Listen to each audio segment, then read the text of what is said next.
This week, we're diving into a tale of friendship, empowerment, and a group of strong women on a life-changing journey. It's like the Sisterhood of the traveling pants. If the pants were soaked in blood and betrayal, and the Sisterhood ended in blind cave monsters tearing your insides out like wet string cheese. Also, no magical pants, just helmets and nightmares. Welcome to Horror Cinema Obsession. This week, we descend, literally, into Neil Marshall's The Descent, a film that asks, what if grief therapy involved rock climbing, night vision, and a gory death? Spoiler alert, no one discovers inner strength or sisterhood, just a sharp realization that trust gets you killed.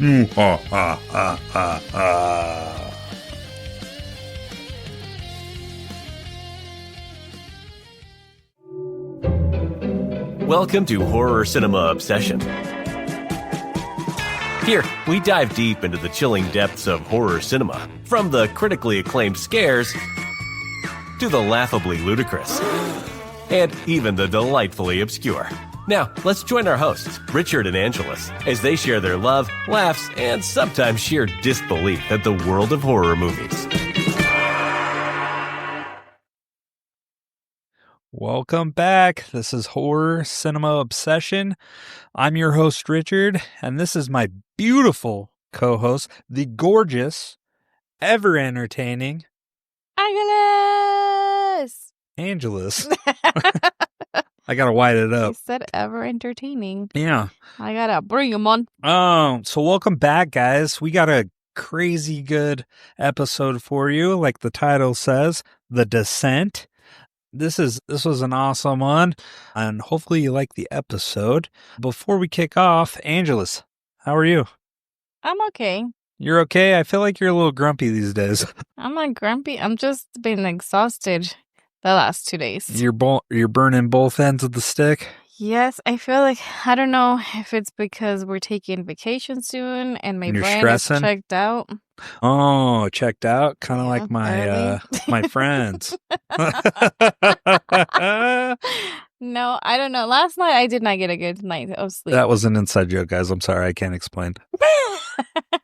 Our cat kept waking us up. I don't know why she picks on me. know. I know you hear the meowing, but she comes to my side of the bed and she keeps waking me up and bumping and walking on me to wake up and scratch her. Yeah. Fucking cat, dude. Yeah. Dude, we've got some good one. was your Friday week? was fun. Friday was great. So I at work I had a bunch of trainees I was observing for the last 2 weeks. We're done. They did an amazing job. Graduation. Shout out to you guys. I'm talking to you, Rat King. I was like, who's Rocky? I remember now. I don't want to give names. That's a terrible Dude, name. you know what they called me? Like, you know what the nickname is What? for me? And I fucking don't like it. Oh. They call me Uncle Rich. Oh. I'm like their uncle. What the fuck, dude? When did this turn? I used to be fucking cool. You're a little too old to be their uncle. I am? They're Yeah, in how old their are they? mid-20s. I know. You're a little I'm older. 35. I know. You're young to be their uncle, is what I meant to A say. little young. I know. I'm like a cool older brother. What's up? And to them. In a Hispanic family, I'm like the young brother. But if it comes to like Uncle Rich, our dude. family, I mean, I have the 3 kiddos that look up to you like an uncle. Mm-hmm. So with them, there's a bigger age gap. So I feel like that's more realistic More acceptable. than 20 to 30. I know. I think it's just because my charming disposition, nice. That makes you feel like an uncle. I don't know. I'm trying to justify it. Or are you acting like an uncle with them? Anyways, Friday we went to a minor league baseball game. Oh, Shout out wow. Spokane Indians.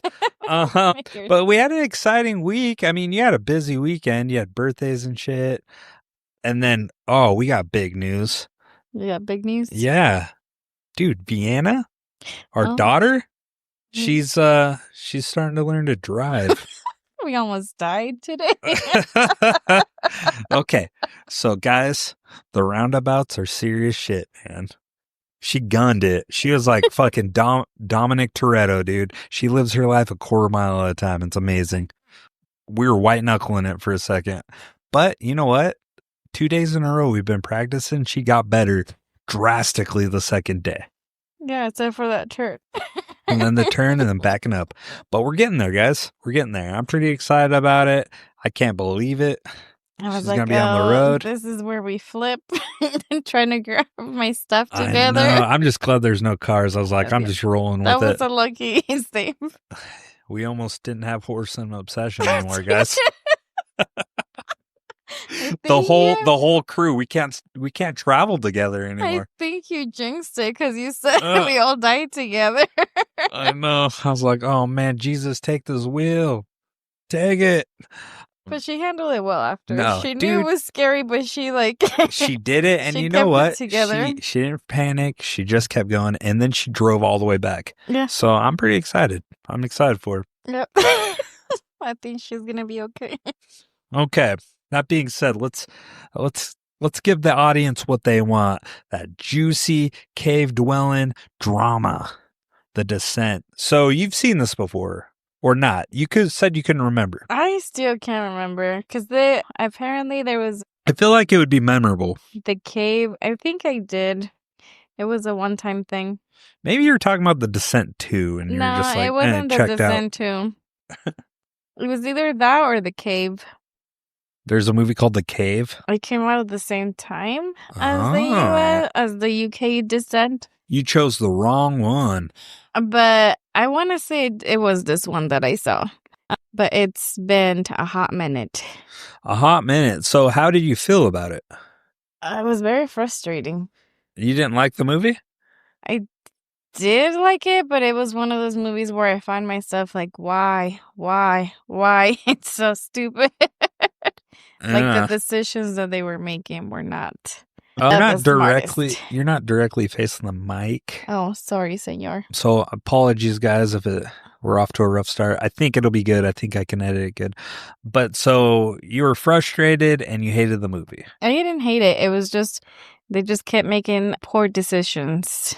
Like many they're horror supposed movies. to, but it was just very come on. I don't know. I think Juno, one of the main characters, she was very frustrating at times. Yeah.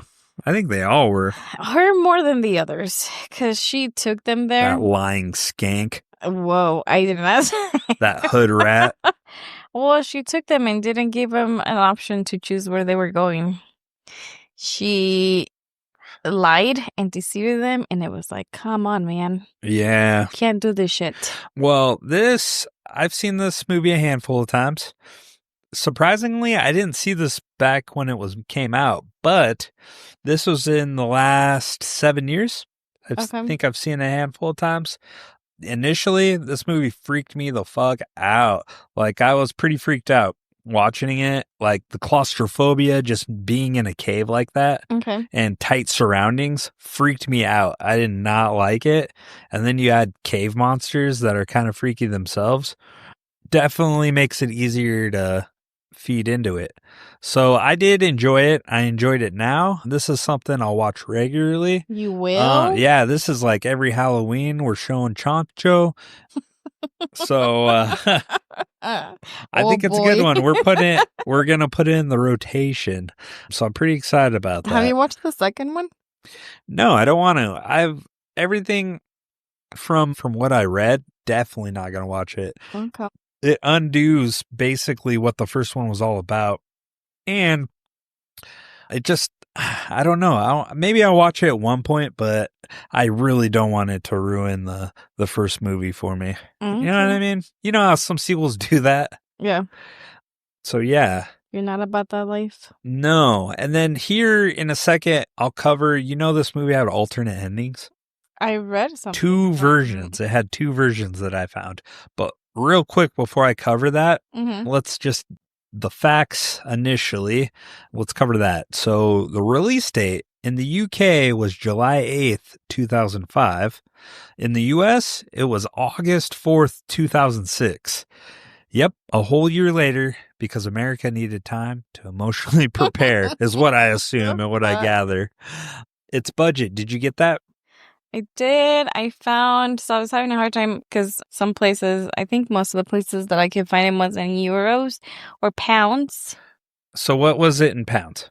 I found that their budget was 3.5 million euros. So that's the equivalent of, let me do the math, beep boop, bop boop, beep boop, 6.5 million USD at the time.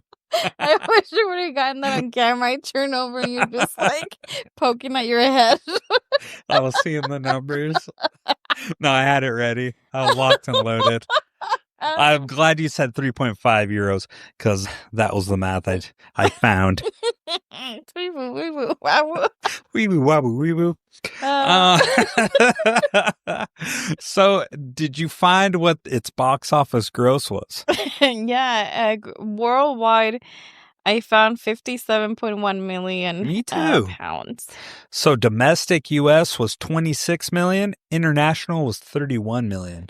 Damn. So, yeah, that's nearly 9 times its budget, making a damn successful horror flick. I'll be damned if anyone argues with me. They did pretty all right. Now, the filming locations, this was pretty cool. Despite being set in the Appalachian Mountains, like North Carolina, USA, the film was entirely shot in the UK. Cave scenes built on Pinewood Studios sound stages. They constructed 21 cave sets to avoid actual spelunking dangers. The outdoor scenes were shot in Scotland, particularly around Perthshire. I thought that was pretty cool. That was pretty cool. Yeah. Now, that was the notes. They said North Carolina, the Appalachian Mountains. But did you gather they're in the U.S.? Because I didn't. The only thing that was U.S. in that movie was the Ford Bronco that they were driving in the beginning. And the other one, they were following the car with a Land Rover, I'm pretty sure. But yeah, that was the only American thing that I saw was that Ford Bronco. Yeah, this didn't give me... I don't know. I didn't really put a location because we didn't see any landmarks or anything. Any buildings. Just highway and woods. Yeah, this could have been anywhere. Yeah. So I don't know. People that live in the Appalachian Mountain or North Carolina, please chime in. I'd love to hear your opinions and thoughts on that if that was what you guys got out of it. But now I did want to cover the 2 endings for this movie. So spoiler alert, I'm going to give away what happens in the movie. Please stop now. And if you want to watch the movie before we discuss, please listen. I encourage it. It's streaming on multiple places, Tubi being one, and then 2, Amazon Prime. So you can watch it. They both have ads, but you know what? For free, you can't beat it. Am I right? Yes. Yes. Touche. Or you can pay the Google fee for it, but I don't know why you would. Anyways. Alternate endings. So I thought this was fascinating, and I couldn't find the UK version, the UK ending, which was aired in the UK side. Across the pond, totally different ending. So this is the original director's cut. Sarah, our protagonist, escapes the cave covered in blood, makes in the car, drives off, pulls over, and bam, twist. It was a hallucination. She's still in the cave, alone, slowly losing her mind. The camera pulls back to show her staring at a birthday cake illusion, then reveals darkness and the sound of crawlers closing in. It ends with total despair and implied death. Director Neil Marshall wanted to keep it bleak, no hope, just descent, pun 1000% intended, into madness. Now, the U.S. version, the theatrical ending that we got stateside, was audience got a cut down version. So Sarah escapes. She sees Juno's ghost in the passenger seat, screams, and then rolls credits. The whole final twist in the cave was cut. This version ends on a note of maybe she survived because American studios feared the original was too depressing. So the UK ending is the real descent, physically and psychologically. The US version gives the false sense of escape, which kind of undercuts the film, but hits better with mainstream audiences. Now, I have arguments that work for both. Do you want to hear them? And then I'm curious to see your opinion on it after this. So hear me out, okay? I hear you, man. I hear you. Okay. So the UK ending, the original director's cut. Here's the argument for this.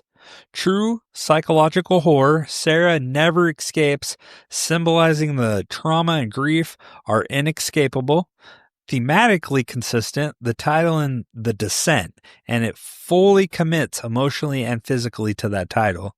Striking and memorable, it leaves the audiences gutted, which is what great horror does, in my opinion, and no false hope. It doesn't flinch or offer comfort. It's raw and honest. And visual haunting, the candlelit birthday cake hallucination is iconic and deeply unsettling. So that's my argument for the UK one, right? Bleak. Okay. So for the US theatrical version, the argument for this one is tighter pacing, ends right after the escape and jump scare, more concise and cinematic. Accessible horror gives the audience some relief, which can feel more satisfying after 90 minutes of tension. It's still spooky. Juno's ghost in the car is a chilling moment, suggesting Sarah's trauma is far from over, although I feel like that's kind of a cop-out for a movie, that ghost. But open to interpretation, leaves the door cracked open for discussion. Did she escape?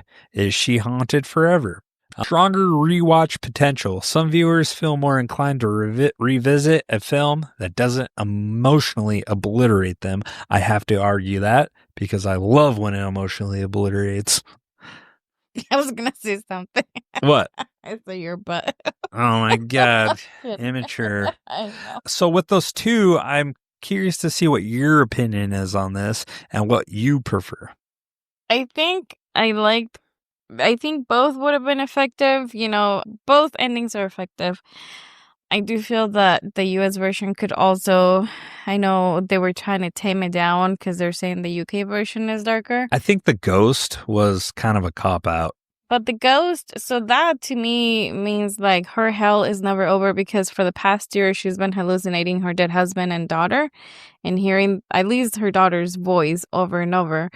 So now although she felt, probably justified for what she did to Juno, she now has to live with the guilt of, because of her, now Juno's dead. Now she has one more ghost to carry around with her. Yeah. I can kind of see that hallucinating. So she's Fucked. Well, just died. That would have been easier. Yeah, I prefer the UK ending. It sounds amazing. I like that she never left the cave. Mentally, she left for a second and was brought right back in. I think it just would have been better. Like, there's no exit. You know what I mean? They never found the exit. Yeah. Which is so dark and bleak. Well, but then we wouldn't have had the descent. I know that one. Terrible. I was curious and I did go and watch the trailer. Yeah, I watched it too. Did you like it? I don't know. I was debating on watching it and seeing how it goes. And essentially, she goes back into the cave to save other people. And this time it's a mixture of men and women. She takes people down to the cave to explore and see where everything happened. Explore or save? I felt like she was saving someone. There was no one to be saved, was there? I don't know. We have to watch it. The trailer made it look like after we see her with the ghost, she runs up to a car and then they take her to the doctor. So she's going through her whole trauma all over again. And then it doesn't say why, but she just is shown with a group of people going down into the cave again to poke around. Yeah. Which I was like, girl, some of those cave openings were so tiny. She would never go in the cave. No, she would have been too traumatized to go down there again. Not to mention, in the first movie, one of the fucking holes in the cave they're crawling through caved in. Oh, yeah. Yeah, so the cave's dangerous. Anyways, I don't think I'm going to watch The Descent 2 anytime soon. Was it a cash grab? Yes, that's exactly what it was. Do you want to move into fun facts or facts about the movie? Let's do it. Let's do it. You know, the cast never saw the crawlers before filming their first encounters. You know that? I read that. Yep. To get a genuine reaction of terror, director Neil Marshall kept the actors from seeing the creature designs until their first on-screen attack. The result? Real shrieks, real panic, and real pants needing real changing. So this isn't unheard of. You hear this kind of at times with horror movies or romance. They want to surprise them. I know Steven Spielberg would surprise kids when he'd work with them, Oh, yeah. never seeing something, so he'd get their raw reaction. So I think this is a good approach. How would you feel seeing those guys? Even though they're actors, it would still freak me out seeing those fucking pale bastards. It would still startle you. I also did see that throughout the filming, they continued this method of keeping the crawlers separate from the main cast as they filmed the rest of the movie. So they don't had get comfortable. minimal interaction. So every time they did encounter each other, it was more of a genuine reaction. And so the crawlers were played by trained actors and dancers. What's up with these movies? Is him going after The dancers? There was another movie we covered that was the same thing. It was 28 Weeks Later. And then there was one more movie worth... Train to Busan, they also hired... Dancers. So Marshall wanted the creatures to feel human, but not quite. So they used performers who could move in unsettling, animalistic ways, like Nosferatu meets a cracked out bat. Or my father. I don't know. Richard. I'm kidding. We love you, Smokey. But... that being said, you're right. Train to Busan and 28 Weeks Later. So there's something to it. And I'm pretty sure they specifically said they wanted people to perform who could move unsettling and animalistic. I feel like we've heard that before in other movies. Yeah. What do you have? I have the... So for the crawlers, this came from an interview with the director with Marshall. He intended and described the crawlers as being cavemen who were essentially trapped underground For thousands of years. and they've evolved in this environment. So they had to adapt to, move around and live in pitch black. And then because they're in a cave system, they naturally evolved to be climbers and move around freely. Well, wait. What? It's implied that they leave the cave to eat because there's a moose that's murdered, clearly bitten in the neck, bones by the exit, and there's a clear exit in the U.S. version of this movie. So what is it? What do you mean, what is it? Like, he was like, oh, they never left the cave, they're trapped? Well, they evolved. So I don't know, maybe more recently that was the purpose of where he was coming with the design for the crawlers. Is they had evolved, they were underground. And from what the girls say, yeah, they come out to feed. So maybe this was recent. If there's no more people going down there or animals crawling down into the cave. Okay. They had to evolve once again and come out to the surface, Richard. No? Yeah. You're like, sure. Sure. Now, I was kind of disappointed when I read this fact. This movie was supposed to be originally way gorier, but some cuts had to be trimmed. To avoid the NC-17 rating in the U.S., a few shots of graphic violence were edited, including extended crawler maulings and some extra bloody kills. Which is nuts to me. Like, just show it. Like, let's emphasize that. I would have enjoyed that a little bit more, wouldn't you? Yeah. Pretty lame. It was. The one thing that I saw, and I was surprised because it looked, I haven't been that many caves. I've been to one with you when we went up north. I know, it was magical. By Medellin Falls. I can't remember the cave that we Medellin. went to. But these caves were completely built on set. Like we were talking about, 20 unique cave sets. Yeah, there was 21, and they were reused with different camera angles, lighting, dressing, to look like a huge collection of interconnected tunnels and caverns. It looked pretty realistic, slimy and wet and gross. Yeah, I thought that was pretty cool. And so this film, another fact is this film has major theme of female rage and betrayal. Juno sleeping with Sarah's husband isn't just a side note. It ties directly into the emotional unraveling and makes the climax way more personal. Sarah doesn't just fight monsters, she fights back against people who abandoned her. Isn't that crazy? Yeah. The one thing that I saw that came for the cover, that skull of the girls. Oh yeah, you showed me this yesterday. That was so cool. It was inspired. So it's inspired by this photograph called Envoluptas Moors by Salvador Dali. It was used as an inspiration for the woman looking like a skull. The original picture, this woman were completely nude. You can see them. Yeah. The picture that I saw, you're going to take several hours. The nostrils of that skull was buttholes. Yeah. The butt crack. And in another movie, I didn't realize, they also said that it's also shown on the cover of Silence of the Lambs. And we looked it up inside that butterfly. Yeah. It's the actual picture by Dali, where this was just an inspiration. It's not the exact same photograph. Yeah, I thought that was cool. But it's super cool. We're getting a poster of that, dude. Of the original photograph? Yeah, or this one. Either way, I thought it was cool. I've always thought that movie poster was awesome. And like you said, the sequel nobody asked for, and they made it anyways. Do you know that? No. So a total cash grab. Like, they did a run of, like, they built like a demographic. They asked people if this is something you want to see, and it was a resounding no, and they still made it anyways. They were like, psych, we don't care what I you wonder guys if it was say. successful at all, or was it straight to DVD? Because I didn't know it existed. I don't know. And we just got a few more facts here. But did you know this film, and we're going to cover it here in a little bit, but the film had a 100% Rotten Tomato score for a while. Yeah. Dang. When it first released in the UK, critics loved it. It eventually settled at 86%, which is still very high for horror. And ever since then, I think it even dropped further. You'll have to tell me later when we get to that point. I did not look at that point.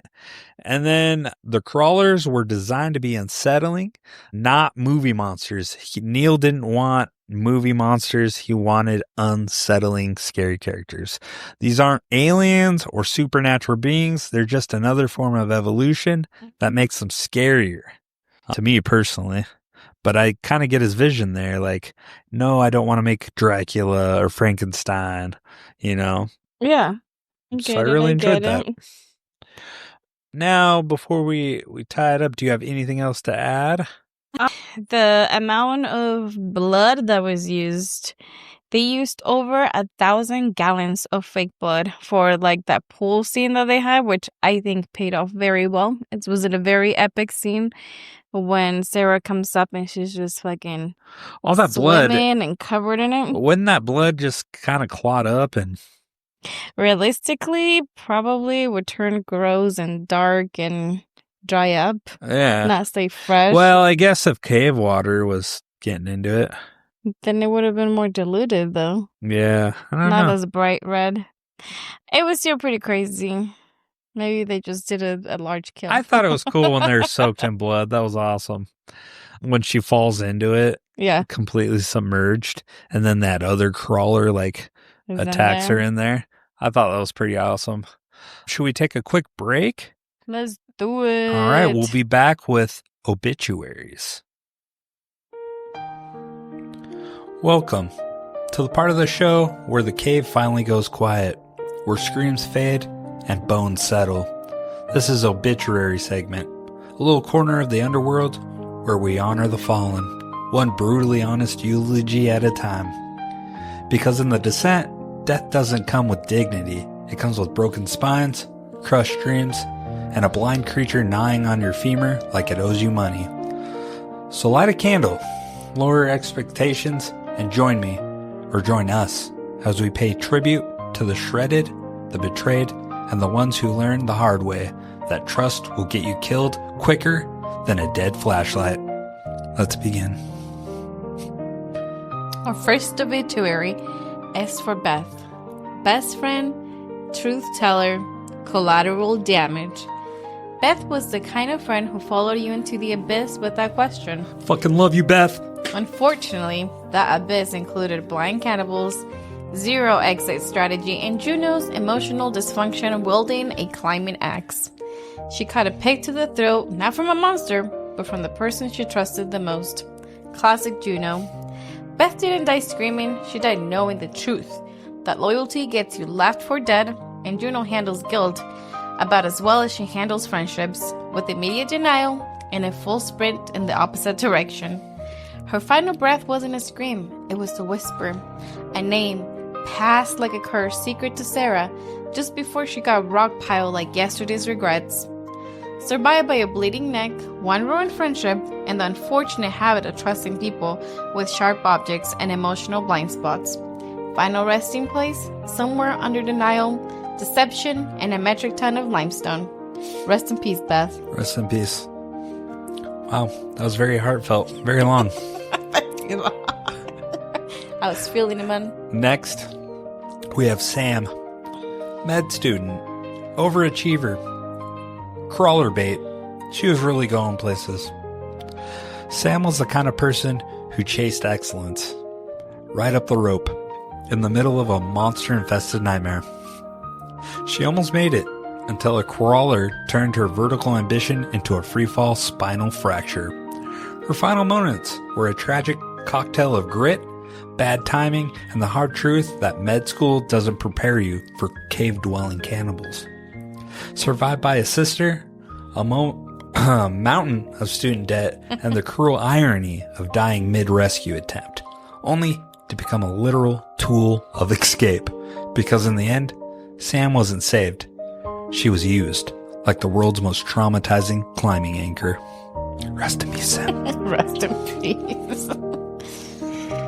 Okay, next we have Rebecca, protective sister. Love you, Becca. Devouring surround sound. Rebecca was the older sister you'd want in your corner. Calm, capable, and quietly holding it all together. That is, until she was dragged off screaming and fed to a pack of shrieking flesh gremlins, like the world's most tragic protein bar. Her backbone, both literal and metaphorical, was torn apart mid-sprint. Now she rests in pieces, mostly in crawlers' stomachs, survived by her unwavering composure, impeccable timing, and the cruel reality that protecting others doesn't always protect you. We got you, Becca. Holly, parkour enthusiast, visibility skeptic. You forgot stupid. I'm just kidding. Huh? I said you forgot stupid. Yes. Pendeja. Holly lived fast, ran blind, and died doing what she loved, not watching her damn step. After compound fracturing her leg like a glow stick, she spent her last minutes bleeding, panicking, and being used as a chew toy. Survived by her GoPro, her need for speed, and the worst sense of direction in horror history. You will be missed, Holly. Yes, goodbye. And your spiked hair, early 2000s look. Okay, next we have Juno. Friend, fighter, Olympic gold medalist, and avoiding accountability. Juno entered the cave with abs of steel, a secret affair, and a god complex. She slashed her way through monsters like a badass, and slashed her best friend's throat like an oopsie. When things got Oopsie dicey, poopsie. she left Beth for dead, lied about it, then acted confused when no one nominated her for Cave Mate of the Year. She made it farther than she had any right to, until Sarah stirred up a hot dish of vengeance, garnished with a climbing axe to the kneecap. Bon appetit! Juno is survived by a trail of gaslighting, emotionally repressed violence, and one unforgettable backseat cameo that screams, "I was the drama." Chismosa. All right. And then I want to cover the crawlers. Evolution's biggest red flag. Once human? Maybe. Now, just a shrieking pack of protein-deficient skin sacks with a taste for spinal fluid and fear of lamps. They lived in pitch black, survived off rats and the occasional dumb splunker, and thrived in a moist hellhole no Airbnb would touch. Then came these girls. The crawlers had numbers, they had teeth, they had the home cave advantage. What they didn't have was plot protection, character arcs, or any idea what happens when a traumatized woman hits her limit and stops caring who dies. They were torn apart by grief, guilt, and handheld climbing gear. Beaten to death by bones, crushed by rocks, skull popped like stress balls from the seventh circle of estrogen-fueled fury. Not survived by their families, their tunnel network, or the dozens of Reddit threads asking if they had a language. Cause of death? Getting in the way of women working through some shit. Rest in peace, crawlers. Rest in peace. Okay. And our last one, we have Sarah, wife, mother, grief-fueled crawler exterminator. Sarah went into the cave carrying more baggage than a Spirit Airlines flight. Dead husband, dead daughter, and the haunting realization that her best friend was sleeping with Mr. Now Dead. She started as the quiet one, the nice one, the one with the smile and soft eyes. Then she lost everything and came out swinging femurs like she was auditioning for Survivor's PTSD edition. She snapped, not gradually, not gracefully, just full on. I'll bash your skull in and hallucinate cake about it. Snapped. In the UK, she dies staring at an imaginary birthday for a child she couldn't save. While in the US, she escapes the cave, only to realize the horror came with her. Probably still finding crawler goo in her ears. Or her ass. Either way, let's be honest, she never made it out. Survived by no one, not her family, not her sanity, not even Juno, whose karma she personally delivered via climbing axe. Final resting place? A blood-slick rock slab. Candlelit, delusional, optional. Rest in peace. Rest in peace. And there you have it. This is our obituaries for the Descent. We love you guys. You will be missed. You will be missed. We'll be right back.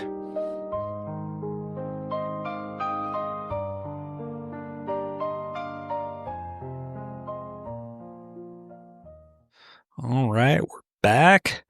Hopefully you enjoyed our segment on obituaries. It's one of my favorite segments of all time in our episodes. I don't know how you feel about it, Angelino. It is delightful, Ricardo. Delightful. Delightful. Yeah. Do we want to get into the cast? Let's get into it. Okay. Well, who do we have? How did you like the cast? I enjoyed. So when I was going through and looking at their credits, a lot of these actresses, they didn't do much after or before. Yeah, they didn't. They had some stuff before, some stuff after, but they weren't like in everything. I don't know. They're, UK actresses. I'm not too familiar with a lot of them. Yeah. So we've talked about before where, sometimes it's more effective for horror movies or this type of movies to not have faces that are widely recognized. Yeah. So you don't associate them with other characters. But I thought they all did pretty well. They looked like I had a natural friendship going on in the movie. Well, I know, a real Sisterhood of the Traveling Pants. Mm-hmm. So to start it off, though, we have Shauna McDonald, our protagonist, Sarah Carter. She was born April 26, 81 in Malaysia, raised in Edinburgh, Scotland. She trained at the Royal Scottish Academy of Music and Drama, early stage debut at the age of 4, and youth theater experience alongside James McAvey. Okay. You know, the guy who plays Professor Xavier, young Xavier, Professor X.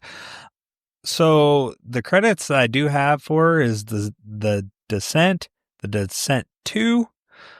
And then we have Spooks. It's a TV show from 03 to 04. Mutant Chronicles, Fifth, Howl, White Chamber. That won her a Scottish BAFTA for Best Actress. She was also had a minor Resistance pilot role in Star Wars: The Last Jedi. Ooh. Yeah, and then voice role in Danger Mouse Revamp, 2015 to 19. So her artistic work is extensive UK theater, so like King Lear, Mouthpiece, co-artistic director at Edinburgh Youth Theatre, and public speaking trainer.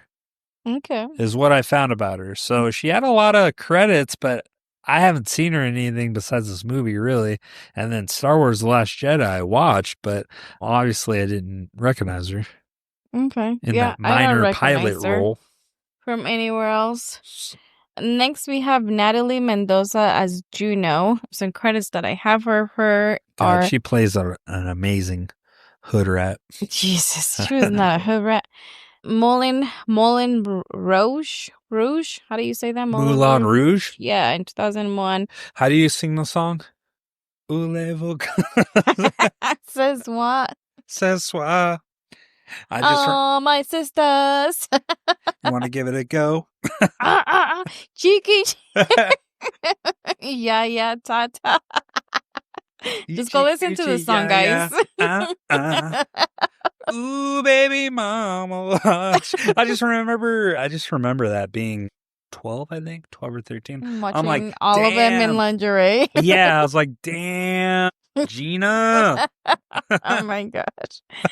And then she was in a TV show called Hotel Babylon. Okay. She was in The Descent 2, Americana, and the most recent that I saw, she was in a movie called Annette in 2021. Okay, so she's still acting. Yeah. And then it looks like, was Shauna still acting? Her last role that I seen was 2019. Oh, I saw something for her in 2024. Oh, She okay. was in a movie called A Bear Named Washtek. Something like that. Wild. Okay. Yeah, and then we have Alex Reed as Beth. Dude, I couldn't find anything on her besides like later roles like I seen in The Misfits, Unorthodox, and Guinea Pigs. She was in Arachnid in 2001. Or what? Really? Yeah. The Honeymooners TV show, The Ultimate Force. Descent 2, she has credits. She was in The Misfits from 2009 to 2011. Yeah. Did you ever watch that? No, did you? Yeah, I watched a little bit of What's the first season. It's like comedy show about, like, essentially, I think they're supposed to be high schoolers, a group of misfit kids. Oh, okay. So she played a high schooler? She played a high schooler from 2009 to 2011. It's a comedy From drama. 2009 to 2011? Mm-hmm. 2005, she's supposed to be in her, like, mid-20s. I don't know if she played one of the teenagers. Maybe she played one of the parents. I was going to say, holy shit. She was in there. That's all I saw. Because she plays an English teacher in this. Yes. Well, I couldn't find too much on her, to be honest. She was in To the Sea, and the most recently, 2022, she was in The Princess in 2022. The Princess? Mm-hmm. I don't know what that is. I don't know either. A movie. Obviously, it's not my kind of movie. Yeah. And then we have Saskia Mulder as Rebecca. Did I say that right?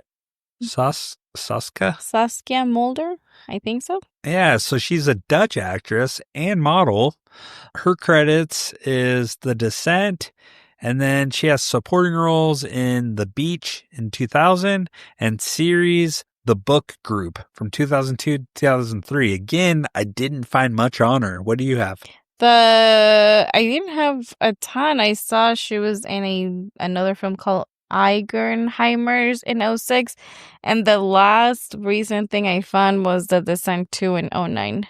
She was in The Descent too? I think they showed flashbacks of them being there during the first one, so I think they're just getting credit because they used scenes from the first movie. Gotcha. And then we have Mayanna Burring? Mm-hmm. What? Why? Mayanna Burring? Mayanna, yeah. She plays Sam. So she's a Swedish-born, UK-trained, award-winning actress. So the roles she plays in The Descent and the sequel, I'm assuming flashbacks. And then, God, I'm going to butcher this, Tisea de Veres in The Witcher, the Netflix episode. Oh, yeah. Our show. And then Edna Breathwaite in Downton Abbey and Kill List 2011.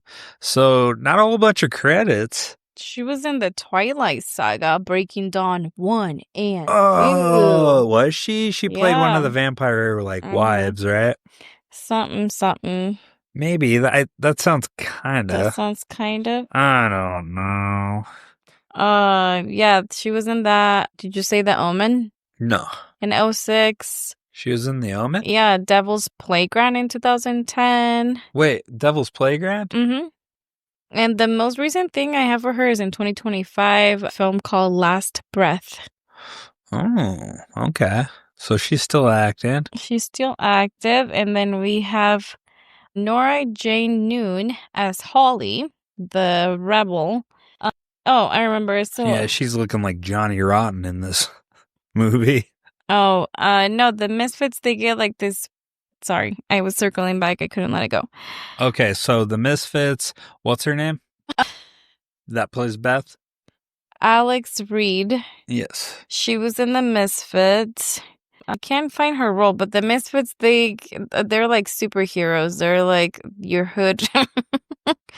I think you're making this up. I'm not. It's right here. She's right there at the very end. At the of your very screen. end. Here? Nope. Keep going. The very end of your screen. Right there. Oh, right here. I see. For Holly, she was in the Magdalene Sisters. Nora Jane Noon. Mm-hmm. The character Holly. Yeah. She's an Irish actress. She was in Insatiable in 2008. No. Magdalene Sisters? Yeah. In 2002. Mm-hmm. Brooklyn, 2015.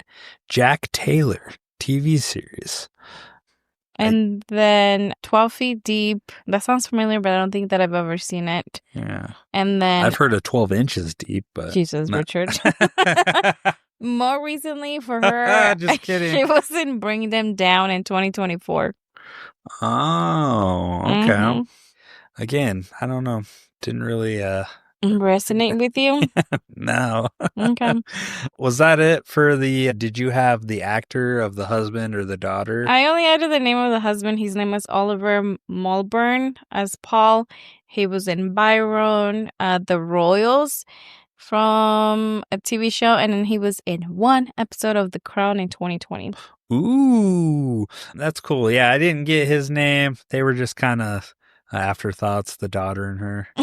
They were just there too. Yeah, although that kill was epic of the daughter. That was amazing. I know. I got all excited and squeamish. Yeah. And then do you want to move to the director then? Unless you got any more? Director and writer. Yeah, and I got a piece on Richard's favorite. I got a piece on this. Why writer and director? In this case, it worked somewhat, but I got my arguments. Always got your arguments. So our writer-director is Neil Marshall. Born May 25th, 1970, Newcastle upon Tyne in England, UK. Background and training, studied film and television at Newcastle Polytechnic, now Northumbria University is what it's called now.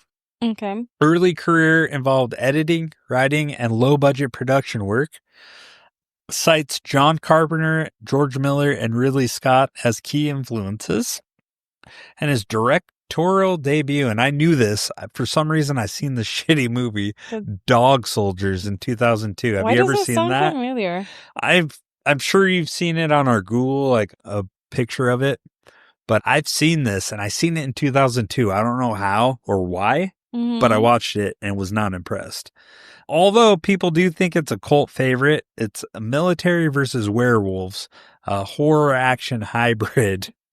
Blended black comedy, practical effects, and tight ensemble dynamics, and earned Marshall comparisons to Sam Raimi and John Carpenter, although I kind of disagree on all levels. No, I've never seen this. Yeah, it looks cheesy, huh? Yeah. Dog Soldiers.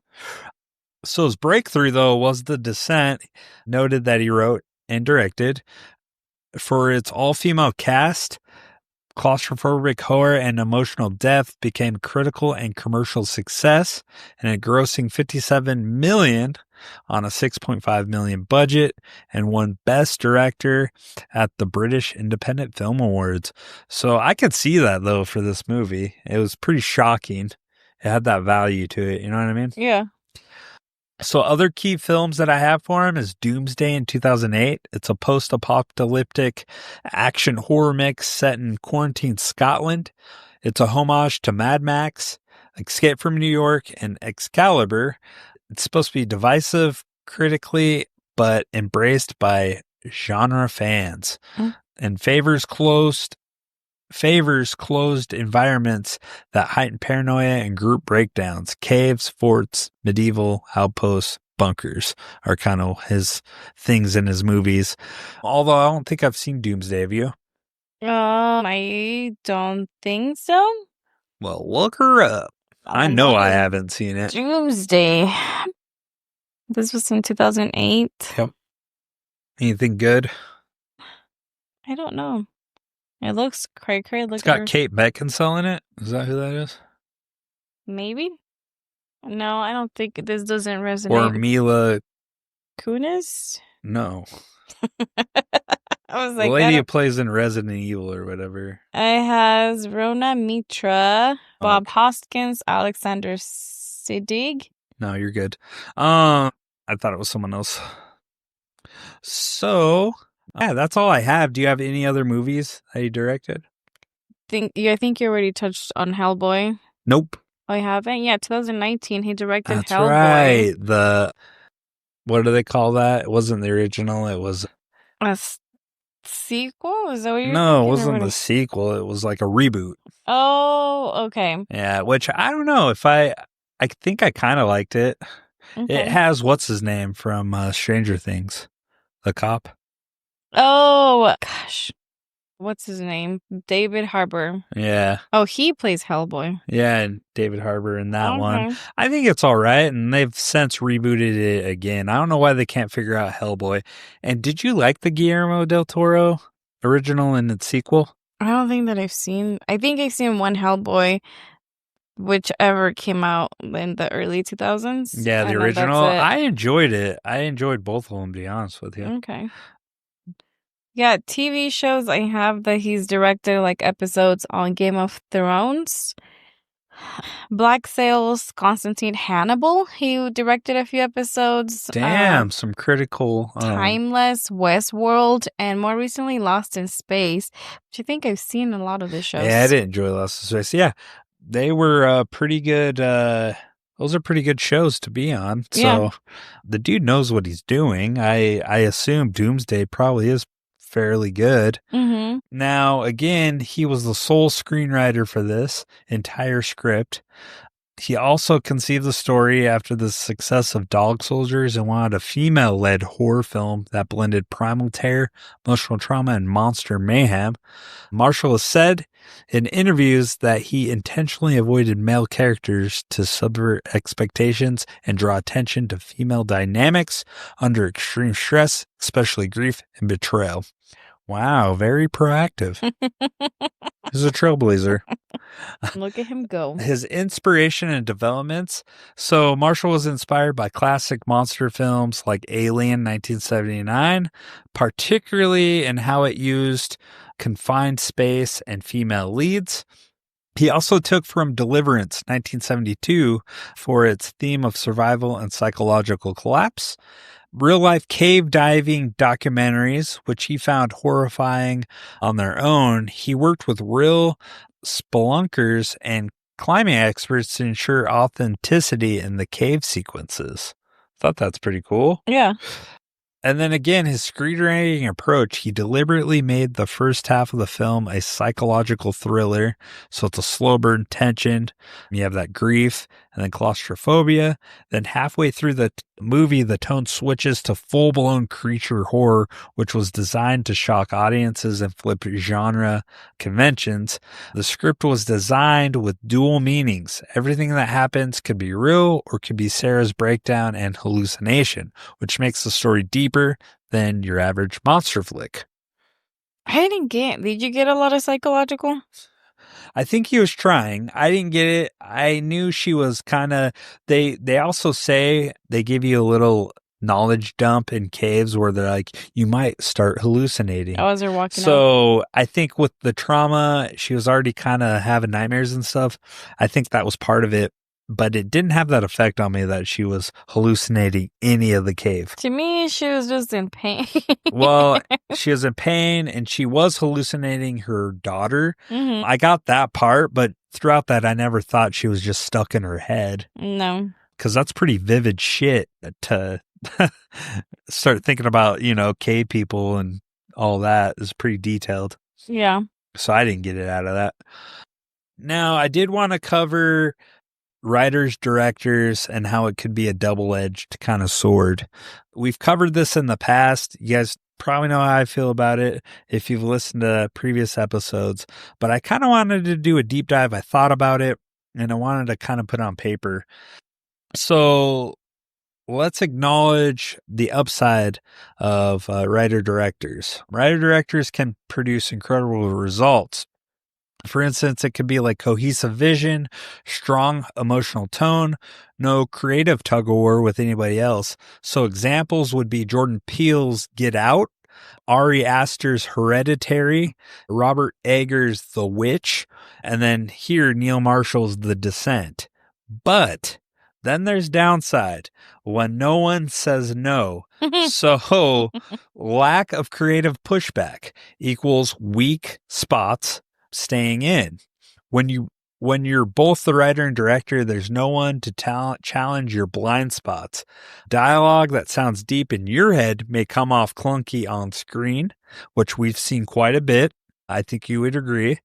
Plot holes, underdeveloped arcs, or pacing issues that can be unchecked.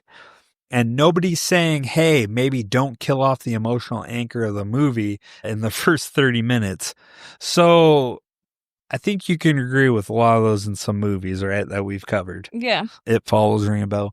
But so... Was he a writer-director thing? And It Follows is too close to the material is another example for that one. But so being too close to the material, what I mean is writers fall in love with the scenes, themes, or metaphors. They don't serve the film anymore, like they lose its focus. A separate director might cut or change something for the greater good, but a writer-director, they might protect it out of attachment. And then 3, echo chamber filmmaking. So collaboration often elevates a story. Multiple perspectives equal richer characters, better pacing, smarter structure. Solo writer-directors can fall into the trap of writing only what they already know, limiting depth, especially from ensemble casts or voices outside their lived experiences. So you miss a whole chunk of point of view. And then number 4, budget, ego, and scope can clash. A solo writer-director may dream too big for the budget and refuse to scale it down, resulting in a clunky execution.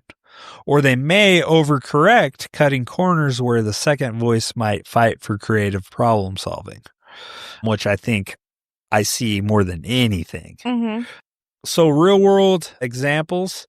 Again, we have The Descent, works well, but some argue that the second act monsters undercut the deeper psychological horror of the first half.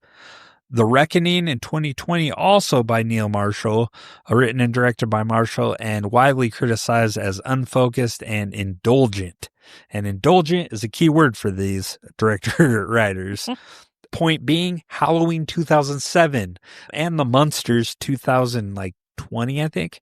Rob Zombie wrote and directed some praised the raw vision. Others felt it lacked substance and misunderstood the original movie. Okay. Which I'm kind of on the fence about. We covered Halloween 2007. You liked that one, didn't you? It was okay. It was okay. The ending left much to be desired. Yeah. So successful writer-directors in horror films where it worked would be Jordan Peele's Get Out, Us, and Nope. Although Nope was kind of on the fence for me. Peele wrote and directed all 3. Strong thematic control, tight satire, and originality. Get Out won Best Original Screenplay at the Oscars. And then Ari Aster, Hereditary 2018, and then also Aster's Midsommar in 2019. Known for his ability to create disturbing, slow-burn atmospheres, no outside writers, he had full emotional and visual control, which led to consistent tone and pacing. Which you've seen Midsommar, I haven't, right? You haven't seen Midsommar? Uh-uh. You just hate on it? Just to hate on it? I don't hate on it. I've only heard certain Whoa. putting you on blast. But those are pretty good ones. Hereditary, I've heard. Hereditary, I've seen. That one's good. Midsommar, I haven't. I really like Midsommar because I think it fucks with you very emotionally. Oh, and I like the emotional drag mess. So I thought Midsommar was good. Okay. And then we have Robert Eggers' The Witch in 15, The Lighthouse in 19. He was co-writer. And then The Northman, 22, as co-writer. So known for his historical precision and immersive world building, his writing/directing combo gives his films a very specific, uncompromising film. Now, he was heavily into it, but it looks like The Northman and The Lighthouse, he had co-writers. I didn't know The Northman was a scary. I don't think it was. Okay. So, and then we have Jennifer Kent. I know you've seen this movie, The Babadook, 2014. Oh, yeah. I didn't realize it was written and directed by Jennifer, and that was her debut, a horror metaphor for grief and motherhood that might have been muddled in someone else's hands. But I haven't seen the movie fully. Did you like it? It's trippy. It's one of your favorites? It's one that definitely leaves you, like, makes you feel uncomfortable throughout the movie on and off. You'll have to watch it. It's not one that makes me feel happy and I want to go watch again over and over, but it's a good watch. So now I wanted to get in, and I'll wrap this up, guys, but mixed or controversial results from writer-directors. Now, he's no stranger. He's no fucking stranger to this. And honestly, I think he gets a bad rap. I do like him and I like the movies, but some of them do fall a little crazy. But Rob Zombie, I don't know how you feel about him. But again, we already said Halloween 2007, but he also has The Lords of Salem of 2012. It's a little 31 was a little different as well. I don't know if you've seen that. I haven't seen a lot from him. So he's known for his gritty, brutal vision, but often criticized for overriding and undercutting mystery, especially with Halloween. Fans either love or hate the unfiltered zombie vibe. So with him, I've long since said he needs a writer because some of his scripts are terrible. Like his jokes don't land, and it's just horrible writing. Like, I'm not saying he's terrible. I shouldn't say horrible, but it could be polished, and his movies would be a lot better for it. I think I'm having flashbacks of watching Halloween, and you're like, this is why. It's because nobody checked his jokes. Yes, exactly. Exactly. To be like, do they actually work with the audience? Exactly. And then we have, oh my God, I can't wait. I can't wait. Guess who it is? Is it Follows? Nope. M. Night Shyamalan Ding Dong, dude. Oh. Okay, so you have The Happening in 2008. You have Old 2021, The Visit 2015, and The Sixth Sense in 99, which was probably, I enjoy that one. It's probably his best work. But he often writes everything himself. When it works, like The Sixth Sense, it's brilliant, right? Mm-hmm. When it doesn't, The Happening, it's painfully awkward, and every movie after The Sixth Sense was painfully awkward, and it sucked balls. It sucked donkey dick. I'm sorry if you're fans of M. Night Shyamalan. Good for you. I can't sit through them. I can't sit through the movies. I fucking hate his movies. I don't hate him. Kudos to him. But why? Plot twists, like, why try so hard for that? It doesn't work for you, bro. Write a movie, real movie. Like, you just watched one and you're like, this thing's stupid. And it's the same trend. What was it with Josh Hartnett? The Trap? Yeah, Trap. I mean, fucking give it the time of day. Thank God.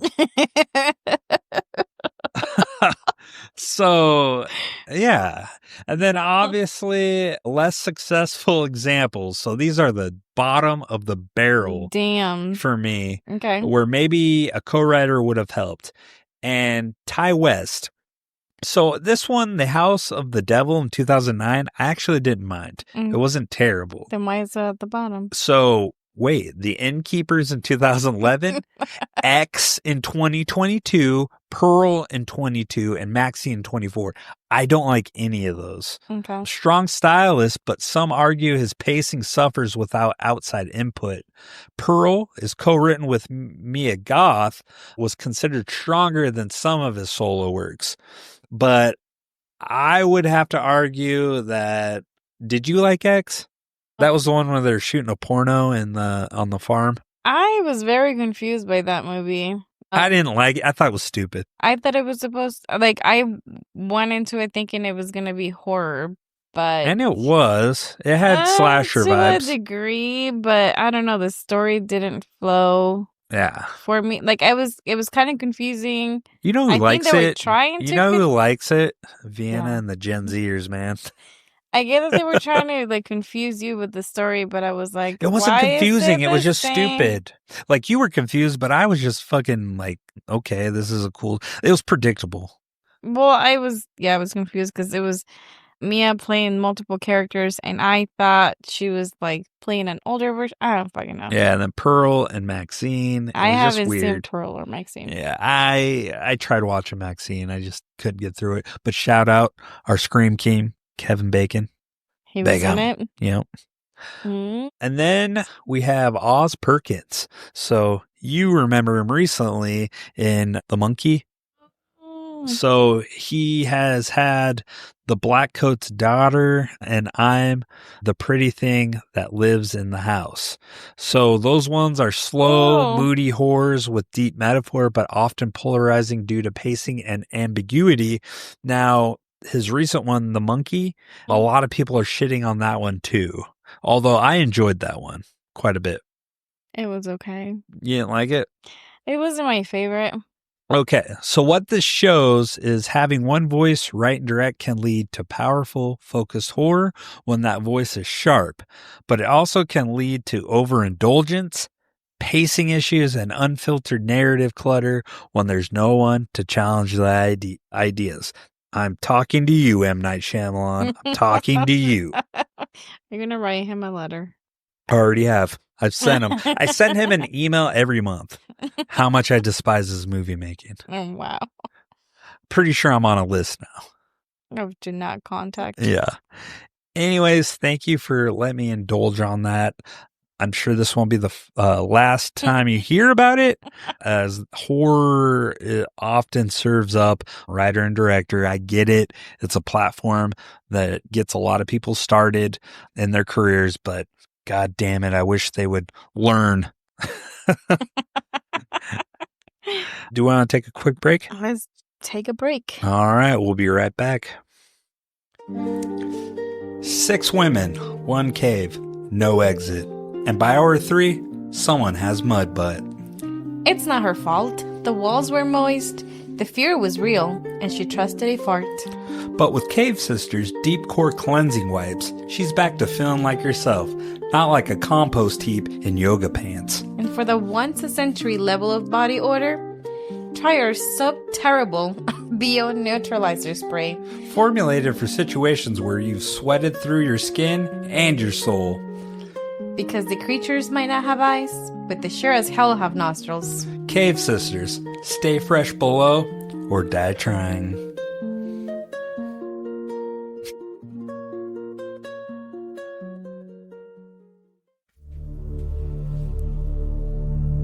Two loves enter, one blood leaves. Two loves enter, one blood leaves. Two loves enter, one blood leaves.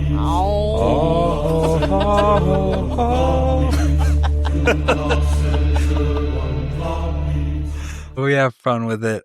It's everybody's favorite segment. 2 plots enter, and 1 sucks balls. Wow. Is that Yeah, not how it that's goes? right, folks. It's the segment where we both write our own plots and we go head to head. We battle it out. Mano a mano. Yeah. So we'll see where our creative minds have taken us. Usually it's in the dumpster and it's garbage. But Richard you know always what? says he likes his a lot. Yep. But you know what? We have fun doing it. And as always, you know the drill. You go first. I go first. Okay, so Be excited about it. let me zoom in. I don't got my glasses on. Okay. When a group of friends takes a trip to their next adrenaline chase, cave exploring, June takes the lead and plans the perfect trip to a new, unexplored cave with 0 cell surface and lots of damp rocks. Giving it to her ego of going somewhere unknown to show off how badass, cool, and strong this group of women can be, Juno ends up fucking it up, and instead of a bonding experience, leads the group to their demise when they realize they are not alone. The women find themselves in a creepy, tight cave not meant for people with normal bodies, and full of ancient, evolved, hungry cavemen with super hearing who might be distantly related to Golem. Okay. Hearing good enough to catch the chisme from down the tunnels next door. The Descent is one of the most frustrating films ever, while you find yourself yelling at the TV, "Why?" and "No!" faster than you can finish your local brewery's IPA while you navigate through the characters' trust issues, which in this case are thicker than the cave walls. One by one, the girls meet their final ending and learn the hard way to pitch in to travel plans and not let your egotistic friend pack the only map. Hashtag Cave Girls Gone Wild. The end. What, Richard? Cave Girls Gone Wild. That was pretty good. All right. Decent turnout. A little long-winded, but we'll accept it. And if not, it's already out there. Okay.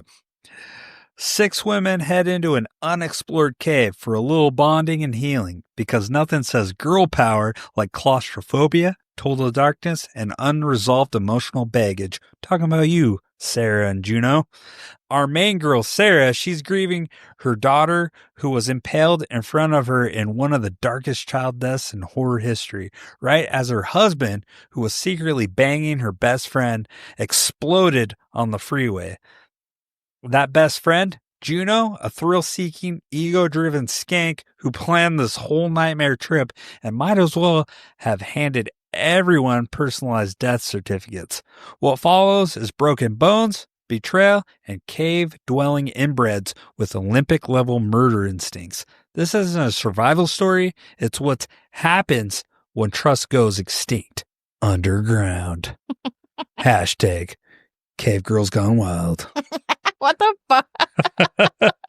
You stole my hashtag? Yeah, I like the Cave Girls Gone Wild. We should do a little spoof ad on that. Cave Girls Gone Wild. Whoa! This one jumps really high. Look at the mouth on that girl. And She's got a purty mouth. And this one doesn't believe in maps. Whoa! This one's a teacher. And that one's a doctor. And they only packed a handful of hooks. Oh my God. Whoa. Did you stay up to watch those commercials when you were little? Me? Yeah. No. Girls Gone Wild? Mm-mm. No. Never got it. I've seen it, but I'm like, oh, cool, blurry nipples. Sweet. Sweet. Sweet. Did you? No. Okay. How did you know of it? Because they would come up every single night on every fucking channel as you're scrolling through. Yeah. It's like, wasn't Snoop Dogg in one of those episodes? Snoop Dogg? I don't think so. But are you throwing Snoop Dogg in the heat? Let's fucking throw some fire on him. Snoop Dogg, boo! Boo! No, I just remember them being like, "Girls Gone Wild," and I was like, "Where is everybody's parents? Why are they all lifting up how come your dad doesn't love you? Daddy issues." And it's like, where are they located? Where are they finding all these girls so willing to Oh, just dude, be there's like, a whole thing on that. Did you watch the documentary on that? I haven't. I saw it. I think it was bookmarked somewhere. Oh, dude, it's pretty good. Do we want to roll into the moments that matter? Let's do it. All right, so happy birthday, you're impaled. Sarah's life crumbles in 10 seconds. Pretty much a car accident kills her daughter and cheating husband in the same scene. Cue the steel rods through her child's face and the wet thud of grief kicking off the film. This matters because this isn't just trauma, it's generational ruin with a seatbelt. Now, before this, it's worth saying they're whitewater rafting, so it's building you a story of these girls are adrenaline chasers, adrenaline junkies. They like doing stuff that's crazy, extreme sports. Yeah. So it's setting you up for why it makes sense that they're going into a cave. And then the trauma it didn't need to be added to this movie, but honestly, it does thicken the plot.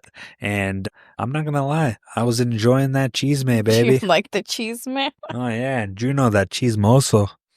I've reached her that cheese mozo. No. So, yeah. I thought the impel scene, one, though, there was some kind of inaccuracies. So the poles on the side of the car, when they get impaled, the amount of force these poles went through the windshield, they would have been shot a lot further past the car, the ones that didn't hit the car, but they were just on the side. Like they just fell off. Decorating. So whoever did that scene, again, Neil Marshall, you should have had someone kind of help you out there because it kind of threw me off. But you know what? I'm a snob when it comes to that. And then I kind of did want to see dramatics where like blood would be spewing out the side of the car, like underneath the door. I thought that would have been awesome. All right. I just got flashbacks of Final Destination. Yeah. For that scene, but it was pretty fucking traumatic. Yeah, so then we go into the hospital. She wakes up after birthday candles and dreaming, and she's running through the hospital, freaked out, and all of a sudden she runs into her best friend, Beth, and then Juno's there too, right? I think so, yeah. Yeah, so after a while, they're healing or whatever.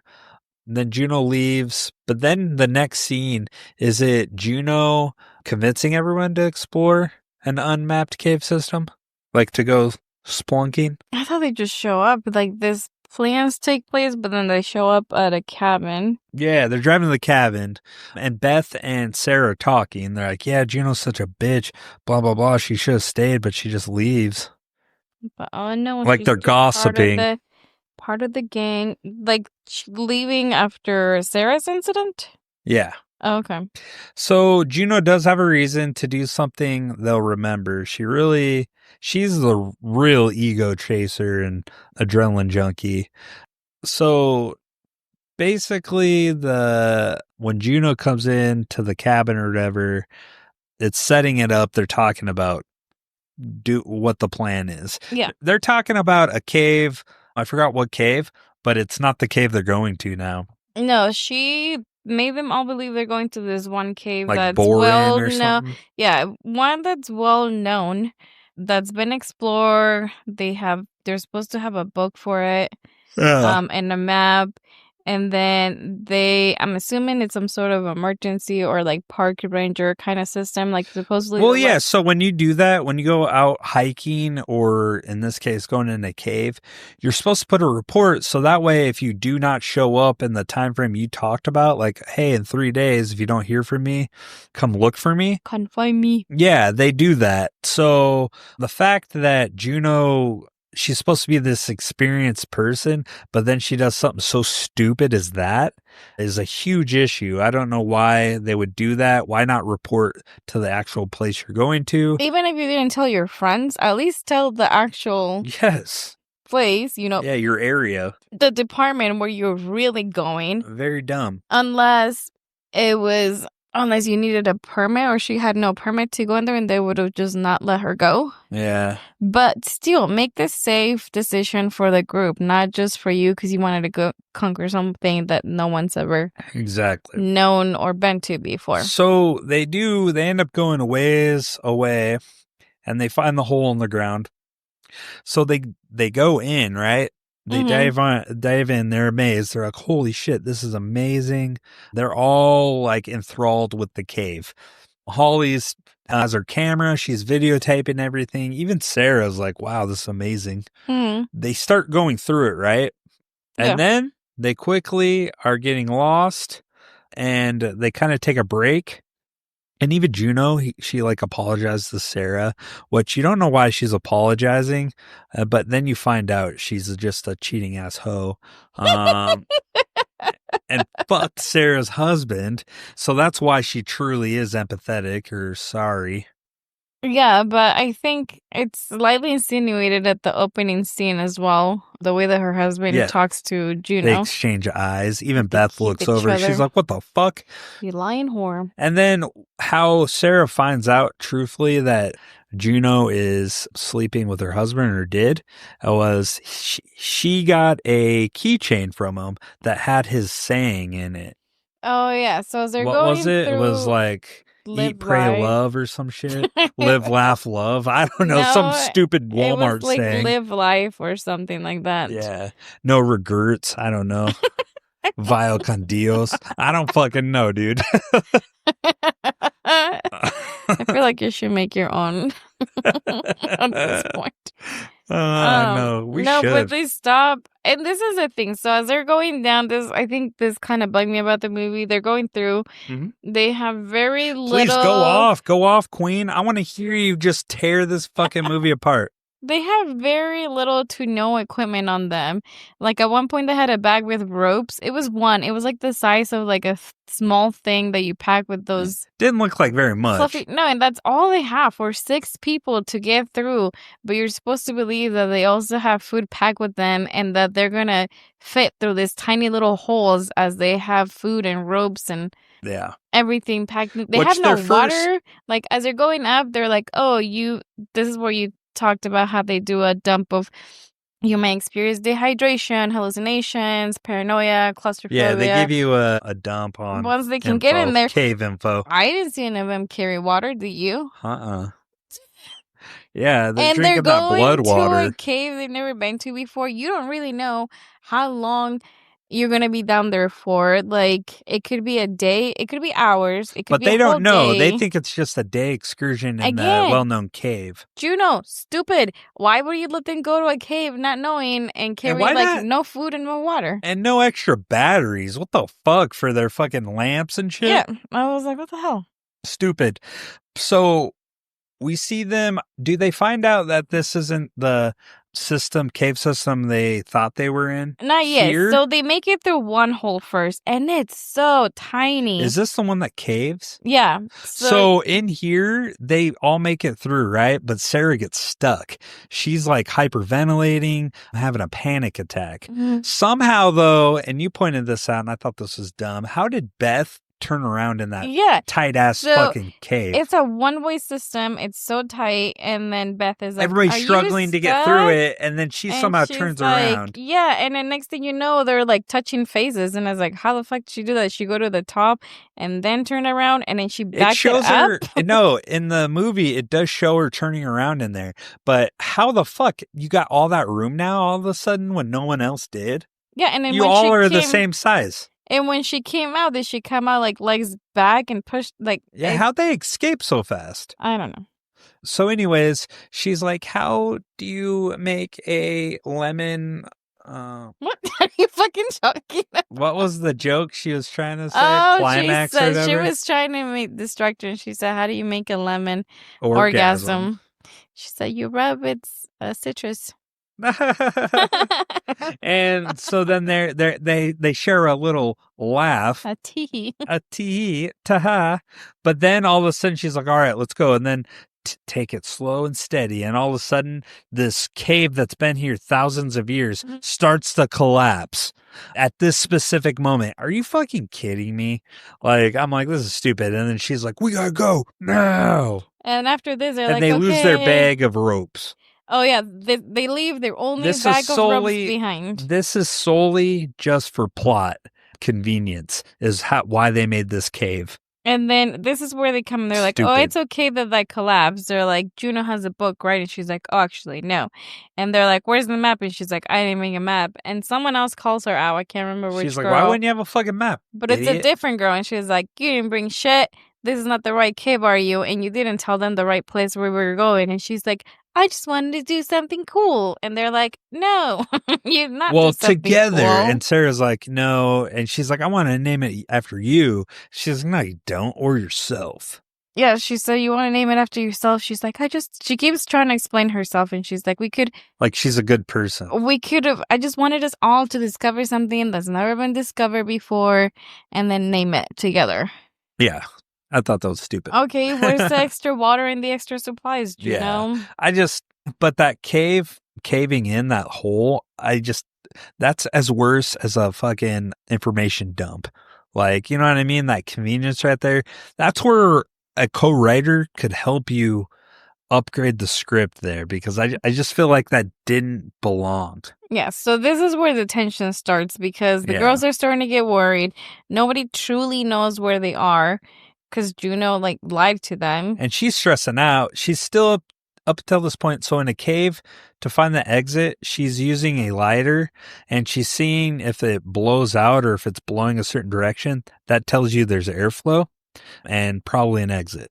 Well, so she starts doing that and she's finding ways to go, but then eventually she doesn't. She ends up freaking out because she can't find an exit. Yeah, and then they make it to a cliff where they have to, there's no ground, so they have to do a big jump. Yeah. And then...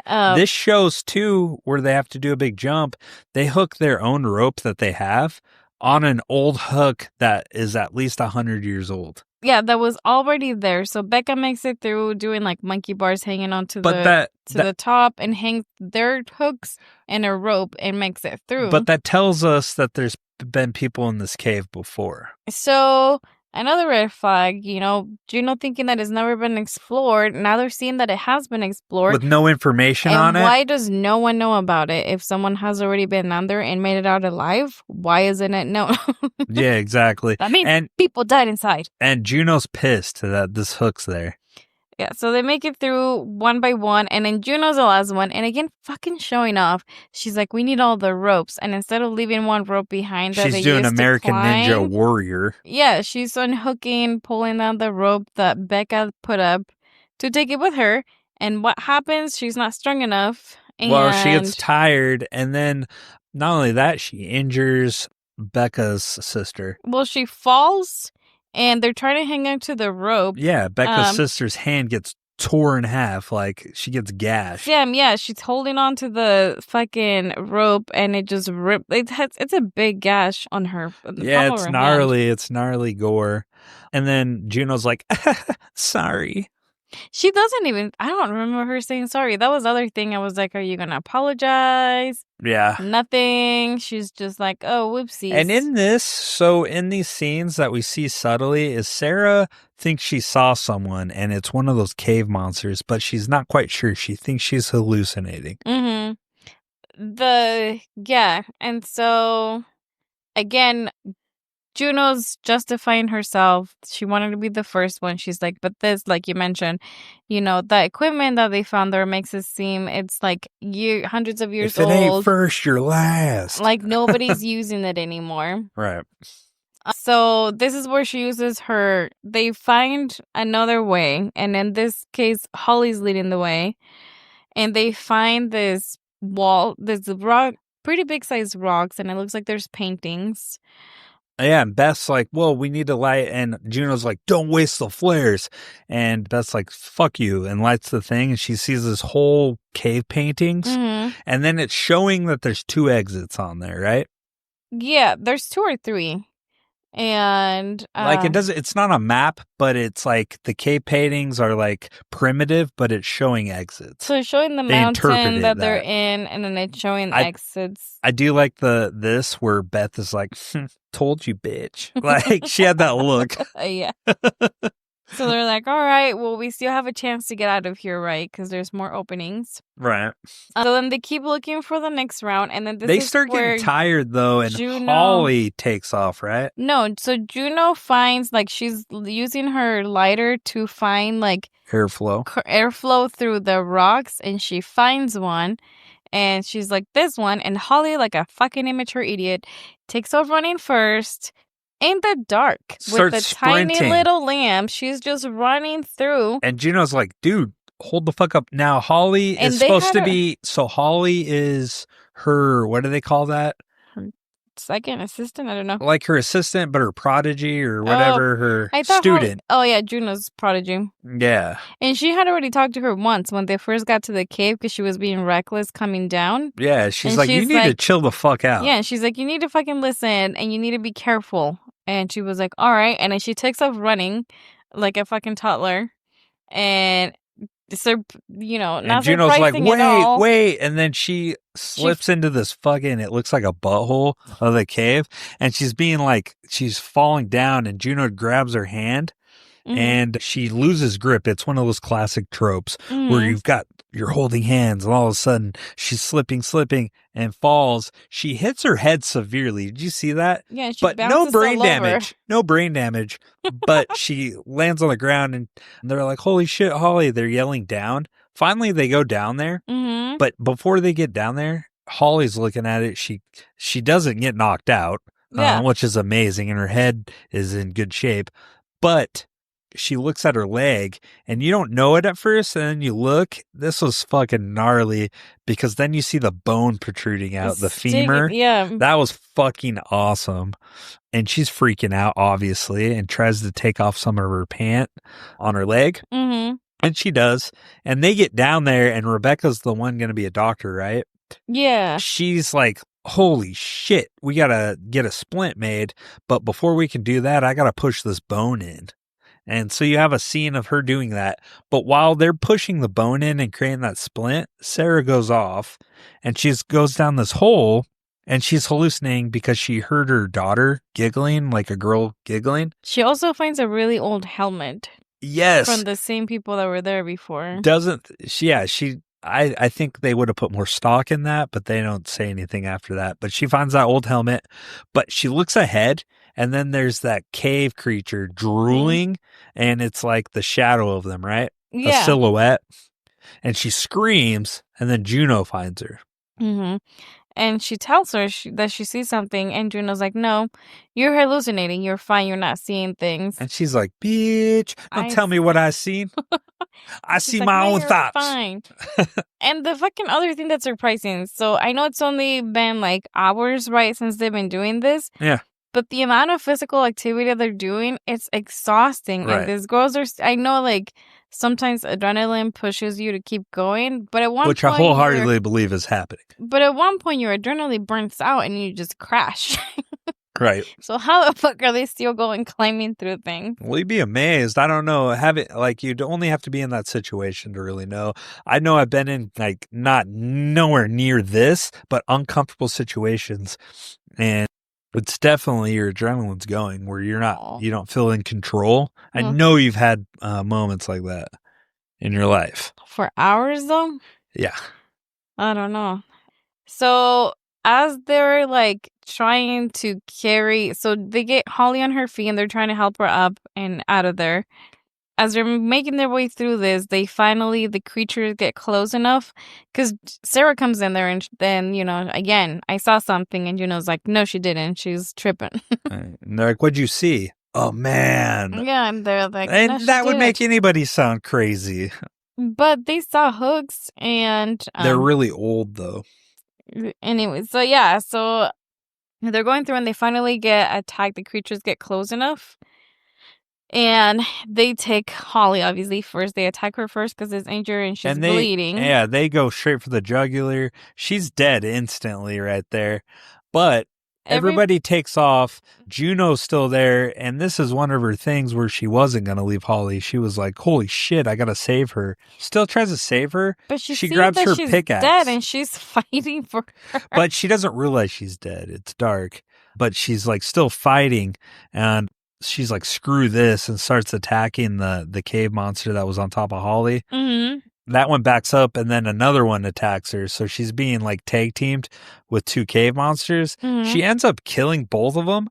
But then Beth, this is the dumb part of the movie. Beth walks up behind her quietly, and she's just in rage mode. Juno is. So I don't fault her for this. Yeah. And she uses her axe and gets it through her neck on accident. But what is shitty of Juno is she just watches her fall to the ground, doesn't stay with her. As Beth falls to the ground, she grabs that necklace or keychain from Juno, and it's that live, laugh, love from the husband. And Beth is saying, help me, and Juno's just looking at her and walking back. And they're supposed to be best friends. Instead of saying, oh shit, I fucked up, like something. No, she just walks away as the other one is still clearly alive. Yeah, and then she takes off, right? And then we kind of see a mixture of different characters. So we see Sarah, she falls, gets knocked out. And then we see Rebecca and Sam? Yeah, right? What are they doing? So at one point they hide in the cave. They have the camera. So once they hit the monsters, this movie really gets going. As far as the speed of the movie. And then it moves. They're using the camera like the night mode to see the monsters that are there. So they're staying very quiet. And at the same time, they're learning about the monster. Like Sam, who's the doctor. After she's like, they're blind because they can't see them. Right. But they're using their, so they're moving around and her watch goes off. So the monster turns around the cave thing. But what's cool is when the monster, how she finds this out is the monster's over her and you see the monster's eyes being milky white, but then you see the eye itself, the pupil moving around, floating. And then he's trying to sniff around. Doesn't smell them, which is weird. Yeah. But walks over him, and then as he's leaving, because Juno's yelling, and they're like, "Oh, thank God she's yelling! I'd rather her on top of her head than mine." Yeah, so they're not happy with Juno right now. They're like, "Oh, But they're happy that she's yelling. No, like, better her than me. Happy with Juno, so to the point that they're wishing she fucking gets attacked. But they're wishing because it draws attention away from them. Yeah, and she put them in that position. But like you're saying, her watch goes off, and then this thing starts running back, so they toss it. They toss the watch. Yeah, and that's how they find out that they hunt like bats. Yeah, so they can... So it comes back, it grabs the watch, it attacks the watch, and then it leaves again, following Juno's yelling. So they meet up later with Juno. They start killing the things, right? They figure out what it is. Another one. Yeah, they kill another one, and Rebecca figures it out. They're like, it is human, but it's like changed genetically to fit its environment. Yeah, and then that's when they open the eyes really big, and they're like, yeah, you can tell it's blind. Yeah. It uses sound to know where it's going. But we cut to Sarah. She's more interesting in this situation. And then Juno here tells them that both Holly and Beth are dead. Yeah. But doesn't tell them that she's the one who killed Beth. She just says that they're both dead. She just kind of glosses over it. But then we see Sarah. She wakes up and grabs the camera from Holly, and she's back. She hears these monsters coming, right? Because they drop Holly's body into where she's at. And that's when she grabs the camera and she hides back. They can't see her. She has it on infrared or whatever, night vision. Mm-hmm. And then she's watching them just devour Holly, eating her. Mm-hmm. They leave, though. They hear a sound or something, I think. And then she ends up grabbing more stuff off of Holly. She grabs an axe, makes a weapon. And then she runs into Beth at this point, right? Yeah. And Beth's like, I'm still alive. And it's an accident, that she pulls things off, like body pieces of Beth, it seems like. Yeah. And Beth moves, and she tells her, and at this point, Sarah's like, oh, I'm going to go get Juno. She's going to help you. And she's like, I know. Juno did this to me. Don't trust her. Yeah, she says, and she's like, I got news for you. And opens her palm up, and it's the eat, pray, love. and then Sarah's like, oh my God, Juno's a lying whore.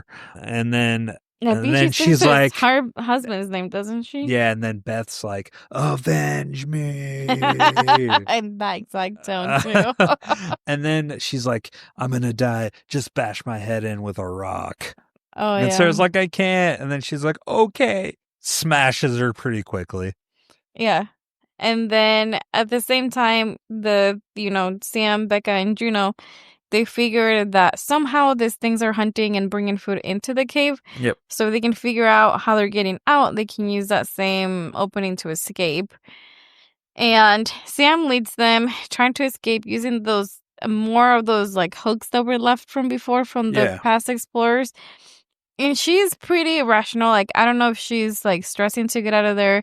But she goes first after Juno tells her to slow down and be careful. And she's like, no. And she climbs up there. And she gets herself stuck. And that's then not Sam. That's Rebecca. Okay. Well, Rebecca... she's in the middle and she's hanging there. And then all of a sudden, she's on the rope. And then she gives up because her hands are cutting.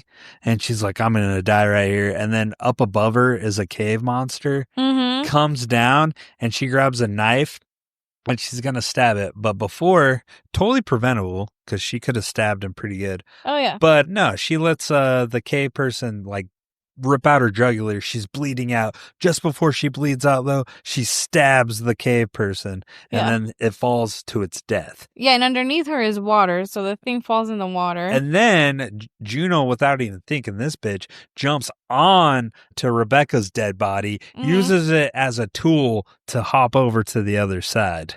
Meanwhile, Sam... Yeah, she gets attacked. Dragged by the legs, and the thing takes her. Yeah. And kills her. Juno doesn't care. No, and then Juno from here, she falls into the pond below. Yeah. And she falls down and she sees the thing that Rebecca just stabbed, and it's still alive. Yeah, she ends up killing it. So Juno still has so much energy to fight this thing underwater and kill it.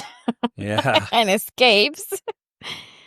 And she does end up running into Sarah, right? Mm-hmm. They run into Sarah. Yeah. Sarah doesn't divulge yet that she's a cheating whore, right? Wait, has this already happened through the epic scene where Sarah's running away and she falls into a pool of blood? No. So this is before the scene we just talked about. It shows her running after Beth. There's a monster right behind her. She ends up running. She falls into a pool of blood and she's soaked. And then the creature, it was a female creature behind her, grabs her in the water, which I thought was pretty effective. It was pretty scary. Yeah. Is attacking her, and then Sarah's like, screw this. She has that kind of genetic makeup as Juno where it's like, I'm gonna fucking kill and survive. She grabs a bone and just starts stabbing the cave woman, right? Yeah. And then gets away. Yeah, she kills it, and then she comes out victorious, covered, dripping in blood and guts and just chunky stuff. Yeah, blood, semen, everything. By the time she runs into Juno, she looks pretty fucked up. She's just covered in blood. Yeah, and Juno's like, what the fuck, are you okay? And Sarah's pissed at her. She's giving her the stink eye. And Juno's being shady, and by now Sarah already knows about Juno cheating on her. They do hash it out, right? Like they have a mano type of thing. Well, at the end, but they do hash it out. They like have a thing where like you cheated with my husband. No, you killed Beth. That's at the end, isn't it? Well, we're at the end. I thought. And then the cave monsters come. Well, I think. No, so she doesn't completely like call her out, but she does ask. She's like, what happened to Holly? And she's like, Juno says, she's dead. She said, what about Beth? And she said, she's dead. And she said, did you see her leave? And she said, yeah. So right now she knows that Beth was telling the truth. Yeah. And that Juno did kill her. And then she shows the keychain or necklace, right? Before she does that, a bunch of those cave things come at them. Yeah. And so... and they go back to back like a fucking buddy cop action sequence where then they have their axe. And I think Sarah has a bone. They work together. Yeah. And they kill all those things that are by them at this moment. And they kill them all. And then finally, it's just the two of them. They can hear far away screaming, yelling, whatever, screeching from these creatures. And they're killing all of them. And this is where Sarah looks, after it's just the two of them, Sarah looks at Juno. She's like, I know everything. And she opens the palm of her hand and the little necklace live, laugh, falls love. down. And at this point, Juno's gets eyes the get look big. like she knows that Sarah knows everything. Yeah. And then at this point, Sarah takes the pickaxe and just bashes it into her knee and penetrates the knee, right? Yeah. It goes through her knee. And she can't move now. She's pretty much paralyzed. Can't move fast. And then Sarah takes off running to the exit. And we just see Juno get surrounded by the cave monsters. Well, we don't even see it. We just hear her screaming as Sarah runs out of the cave. Which is satisfying. Yeah. And then we see Sarah trips, passes out. I don't know for how long. Well, she comes out like a rebirth, dude. Like she's just being born. She's like, but before she makes it up, she passes out for a second and then she wakes up and then she keeps running. Then, she comes out like she's birthed. Bad out of hell. She's running. She ends up getting to the car. She just takes off driving. She was driving like Vienna today through the fucking... Exactly. This is the U.S. version. So then she drives and then a car passes and then she pulls over and then a semi passes by. It scares her. And then as she's getting she rolls down the window to get some air. Yeah. She turns back, and then there's Juno's ghost. Sitting on the passenger seat. Yep. And then, to me, I think they just kind of crowbarred that in to make a jump scare. But yeah, so that's the end of the movie. Yeah, that's the end of the movie. It goes fast. Oh, yeah. Once the monsters come in, the pacing's fucking incredible. I liked it. I liked the slow burn in the beginning. So after an extensive conversation about this movie, how do you feel about it? Has it changed? You enjoy it more? I don't know that I enjoy it more. I gave it some pretty deep analogies, but Analysis about the movie and the writing. Okay. But I feel the same. I feel like it was a pretty good movie. Would you recommend it? Watch it one time. At least once? I definitely recommend it. What would you rate the movie? I would rate it a 2.5. Give it a 2.5. Wow. I'm a pretty sure you gave 2.5. Critters 3 a fucking 4. I gave it like I don't know. It was not a 4 though. Damn. So I give this movie, even though it's written and directed by the same guy. Even though. I give it a 3.7. You and your fucking ratings, okay? Yeah, 3.7. I think it's good. There are some points where it's nonsensical, but it's a horror movie. And then I just wish there's a little bit more gore. And then I wish they didn't pull the punch. I wish we seen the UK version. I think it would have been way more effective. Then maybe that's what you need. You just need to get your hands on a UK. If there's anyone For my listening birthday, from the UK. For my birthday, babe, will you just us- get it for me? I was going to see someone listening wanted to send us a version of it. Well, that too. What was your favorite kill? Ooh. I want to say stupid ass Holly. You like Holly? I like Yeah. Beth, dude. Beth? Yeah. Oh, because Juno? Yeah, and she just gets bladed in the neck. That was awesome. Impaled. All right. Should we take a quick break and then go into Vienna's review corner? Let's do it. Okay. We'll be right back.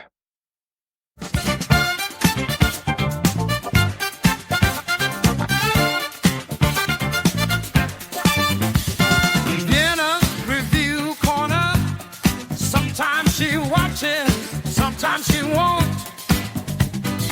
Sometimes she's hyped, but most times she's mad. Take it away, Vienna.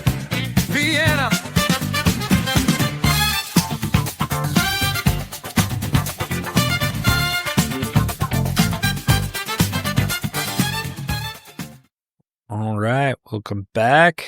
This is another exciting segment, Vienna's Review Corner, and our lovely host of this segment, Vienna. How are you? Hi, I'm good. How are you? Oh, living life, live, laugh, love. Oh, Angelus, what's up? Not much. Not much. Okay. So, Vienna, you seen this movie? You watched it? Yeah. How do you feel about it? It's pretty good. You liked it? No. You didn't like it? Are you deceiving? No, it's just like after a couple of times it gets kind of repetitive. Repetitive, like most Oh. movies? Huh? Like most movies? Yeah. Except Forrest Gump. Yeah. That one's always a good watch. A good watch, yep. Can you do your impression? Johnny. I love you, Johnny. Anyways, so what would you personally rate this movie? Sorry. Like a 3. You'd give it a 3? Okay, I gave it a 3.7. Your mom gave it a 2.5. She'd shit on it. Some characters were frustrating, okay? Did you guys say your favorite kills? Yeah. What was yours? Probably maybe Holly or Juno, just because of the Damn. satisfactory factor of it. I don't know. Mine was Beth. Yeah, hers was kind of sad. That was awesome. Now, what was the overall vibe that you found of this movie? Did people like it? Did people hate it? People really liked it. Overall, there were mainly 4 stars that I saw on this movie. Okay. Yeah. There were Wow. no low ratings. Well, yeah, it was kind of difficult to find though, so Oh. people took it pretty well. I don't know. Okay. Yeah. Cool. What reviews do you have? Someone gave it a 4.5 and said, I would survive this because I would simply not do this ever. Okay. Would you guys ever go spelunking or whatever? No, I'm not built for that. Oh, would you? No, like Richard said, if the caves look like this, they're not meant for normal body. Yeah, I wouldn't make it. No, with this. Would you? No. Oh, hell no. I would hate that. I feel very like, what's it called? Like, Claustrophobic? yeah, kind of. Yeah. Oh, yeah. Hell yeah. Yeah. Someone else gave it 4.5 and said, when people tell me a movie is scary, I 100% of the time assume they're idiots who have seen 3 movies in their entire life. I should have listened to those idiots when it came to this one. My skin had crawled off of my body and descended into another realm. Damn. Oh, that's how I felt the first time. No, I'm kidding. Okay. It was scary the first time because you weren't expecting it, kind of. Right. It was intense. Yeah. My mom jumped a few times. I saw you. Well, when you're sitting there going, poking me. No, even when I didn't jump at you. Someone gave it a 4 and said, I don't understand people that risk their lives crawling inside of caves. Why do you want to see rocks so bad? Just go to the park or something. Kick rocks in the park. Someone else gave it a 4.5 and said, maybe Sarah shouldn't have married a man who doesn't look at the road when he drives. That actually would have prevented all of this. Damn. Or drive on the right side of the road. Wait, isn't this in like London or whatever? Don't they drive on the left side though? It's supposed to be North Carolina. Oh, what the hell? I don't know. Someone gave it 3.5 and said, what? A review I found. I'll read it after. No, say it. No, go ahead. Oh, okay. Someone gave it 3.5 and said, fuck Juno and the hole she crawled out of. Which, there were a lot of Juno glazers. People were like, she's so attractive, she didn't deserve to die. Whoa, Like, that's cap, fam. She did. I don't know. Honestly, though, I feel like if anyone were to realistically survive, it would have been Juno, not Sarah. Well, they didn't. Right. They didn't know the cave. I don't know. I know, but she was like the big one. The most like, I got this mindset. We're gonna get through this, and just like they made her character seem like the strongest one of them all. I would have mentally broke down and physically immediately as soon as the cave collapsed. I would have been freaking out. Damn. What was the review? The review that I found said, they gave it a 1 star and said, a blurry fiesta of indifferentiable white women in terrible lighting and plot twist pulled out of your mother's anus. The only horror is the horrifically bad writing. Damn. Some people said that. They were like, this would be good if I could see it. Oh. But it's a cave. It's dark. I have no qualms about the aesthetics. No, I thought the lighting was pretty, like, good. Pretty good, right? I agree. The monsters are clear. Like, maybe it's their TV. I don't know. Yeah, it must have been because I don't know. I thought it was visually, but again, we were watching it on a 75-inch TV, so in the dark, in high definition. Someone gave it 3 stars and said Nosferatu's cousins. Damn. Someone gave it 2 stars. Gus-Feratu. What? Huh? Someone gave it 2 stars and said, has fun, gross visuals paired with an unsettling atmosphere. Wasn't innovative and I won't watch it again, but it does what it intends to do. I find another 1 star. It says, I lost a part of me watching this. The whole story is absolute dog shit. Part 2 is the same exact plot. I would fight whoever made this. 0 out of 10. Fuck you. 0 star if I could rate it. Wow. Okay. So you lean more on that side of things, huh? No, because she said most of the ones that she found were people liked it. Oh, okay. So I was just trying to see what people But you are on the other side of the spectrum. Someone gave it 2 stars and said, this movie started out good, but I knew it was about monsters, so I was worried, and rightfully so. This movie was great when it was about the 6 girls trapped alone in a cave trying to desperately find a way out. Being claustrophobic, I felt the fear and anxiety. Then the monsters showed up, and it turned into another monster movie where the girls are picked off one by one. And while the ending helped, the monsters and constant screaming did get old fast. I don't know. I liked it. I could see it going both ways. Yeah. And then the last one I have, someone gave it 1 star and said, this movie has good ratings on IMDb and Rotten Tomatoes. All of the employees who gave it that rating should be drug tested immediately. I'd rather take a razor scooter to the shin than watch this movie. Dang. Wow. Okay. Mm-hmm. That's all I have. Well, thank you for that. Do you want one more? Yeah. This is a 2-star, and they said, my God. meh, it was a decent horror movie. I'm just sick of horror movies making stupid characters do stupid things for the sake of stupidity. If you don't mind people constantly doing dumb stuff or just acting like complete idiots, then you will probably love this. Yeah, we'll stop it there. They went on and on and on. It looked like a paragraph. Oh my God. Okay. I want the critics' ratings. Well, No? sure. Usually Vienna asks what movie we're watching next. I was about to. What movie? Child's Play 3. Oh, wah, wah, wah. I'm pretty excited about it. Child's Play 3. Some Long time listeners, coming. yeah, some listeners voted this in. Yeah, nice. But so before that, what are the ratings? IMDb 7.2 out of 10. Rotten Tomatoes 87%. Metacritic 71%. Letterboxd 3.5 out of 5. And Google users 87%. Ooh, wee. Damn, so it's well liked besides Angelus. I enjoyed it. I enjoyed it. 2.5 I feel worth. the scary jumps were more effective the first time. Okay. Well, cool. Now, guys, if you made it this far with us, the least you can do is like and rate our episode and our podcast. Please, we need the support. I'm almost to the point of begging.